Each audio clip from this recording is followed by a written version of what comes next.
பொதுவாக யாரை பற்றியாவது பேசணும்னு வச்சிங்களேன், உடனே நீனா அவங்க கட்சியா அவங்களுக்கா சப்போர்ட் பண்ணி பேசுகிற. ஏதோ நம்ம மனசுக்கு எது நியாயம்னு படுதோ அதை பேசணுன்னா உடனே அவங்க கட்சியா. இப்போ பாருங்கள், எங்கள் அண்ணன் வருவார், அவர் என்ன பேசுகிறார். விஜய் அவர்கள் கோவால ஒரு கல்யாணத்துக்கு போறாங்க. அவர் விமான நிலையத்தில் கேட் நம்பர் 6ல சோதனை கூடத்தில் தன்னை உட்படுத்தி கொண்டு ஒரு தனியார் விமானத்தில் போறாங்க. அவருடைய பிரைவேட் போட்டோ எப்படி வெளியே வந்துச்சுங்க? பிரைவேட் போட்டோ எப்படி வெளியே வந்துச்சு? விஜய் அவர்கள் யாரு கூட வேணாலும் போலாம், அவருடைய தனிப்பட்ட விருப்பம். விஜய் அவர்கள் கூட யாரு வேணாலும் விமானத்தில் போலாம், அவருடைய தனிப்பட்ட விருப்பம். யார் அந்த போட்டோ எடுத்து வெளியிட்டார்? அதனால தான் நாங்கள் நம்முடைய சிந்தியா அவர்களுக்கு, விமான போக்குவரத்து அமைச்சருக்கு பாரதிய ஜனதா கட்சி சார்பாக கடிதம் எழுத இருக்கின்றோம். யார் அந்த போட்டோவை எடுத்தார்? இதே போறவங்க வர்றவங்க போட்டோ எடுக்கிறதா ஸ்டேட் இன்டெலிஜென்ஸ் வேலையா? ஸ்டேட் இன்டெலிஜென்ஸ் போட்டோ எடுத்து திமுக ஐடி விங்கு கொடுக்கறதா அவங்க வேலையா? ஆனா ஒரு மனிதருடைய தனிப்பட்ட வாழ்க்கையிலே தலையிடுவதற்கு யாரும் உரிமை இல்லை. அவங்க பேசுறது பிஜேபிக்கு எதிராக பேசினா கூட இதுதான் நீங்க காட்டக்கூடிய அரசியல் நாகரிகம்.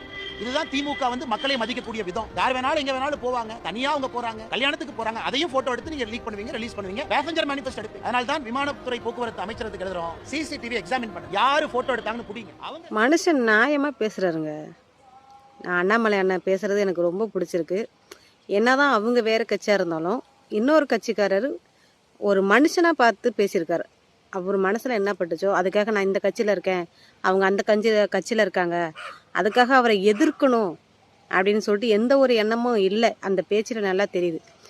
நமக்கு ஒரு எதிராளி இருக்காங்கன்னா அது அந்த தொழில் ரீதியாகவோ அதில் தான் நம்ம பார்க்கணுமே ஒழிய மற்ற விஷயங்களில் தொழில் எதிரியாக நம்ம பார்க்கக்கூடாது. படிக்கிற வயசில் டீச்சர்ஸ் சார்ஸ்லாம் என்ன சொல்லி கொடுப்பாங்கன்னா, போட்டி இருக்கலாம், பொறாமல் இருக்கக்கூடாது. அதாவது ஒரு ஓட்டப்பந்தயத்தில் 2 பேர் ஓடுறாங்க அப்படின்னா அவனை எப்படியாவது நான் ஜெயிக்கணும், அவனுக்கு முன்னாடி நான் ஓடணும் அப்படின்னு ஒரு எண்ணம் இருக்கலாம்.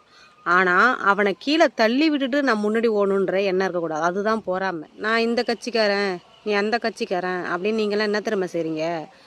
ஒருத்தருக்கு ஒருத்தர் அசிங்கமாக பேசிக்கிறீங்க, அப்படியே வன்மத்தை கக்குறீங்க. மக்களுக்கு என்ன விஷயம் பிடிக்குமோ அதை நீங்கள் பண்ணீங்கன்னா மக்கள் அந்த பக்கம் தான் நிற்பாங்க. அதை விட்டுட்டு நீ ஒன்றை நான் சும்மா விட மாட்டேன்டா, உன்னை நான் ஏதாவது பண்ணிடுவேன், ஏதாவது செஞ்சிடுவேன், உன்னை ஏதாவது பண்ணி உன்னை இந்த இடத்துலேருந்து எப்படியாவது ஒழிச்சு கட்டணும்டா அப்படின்னு பண்ணிங்கன்னா நீங்கள் யாரை ஒழிச்சு கட்டணும்னு நினைக்கிறீங்களோ அவங்க மக்களோட பார்வை அவங்க பக்கம்தான் திரும்பும். ஐயோ இவங்க பாவம், இவங்கள தான் திரும்ப திரும்ப எதிர்த்துக்கிட்டே இருக்காங்க, இவங்க தான் அடி வாங்கிக்கிட்டே இருக்காங்க, இவங்களை குறை சொல்லிகிட்டே இருக்காங்க அப்படின்னு மக்களோட கவனம் ஃபுல்லாக அவங்க பக்கம் தான் திரும்புது. அது புரியாமல் திரும்ப திரும்ப திரும்ப அந்த தப்பை பண்ணிக்கிட்டே இருக்காங்க.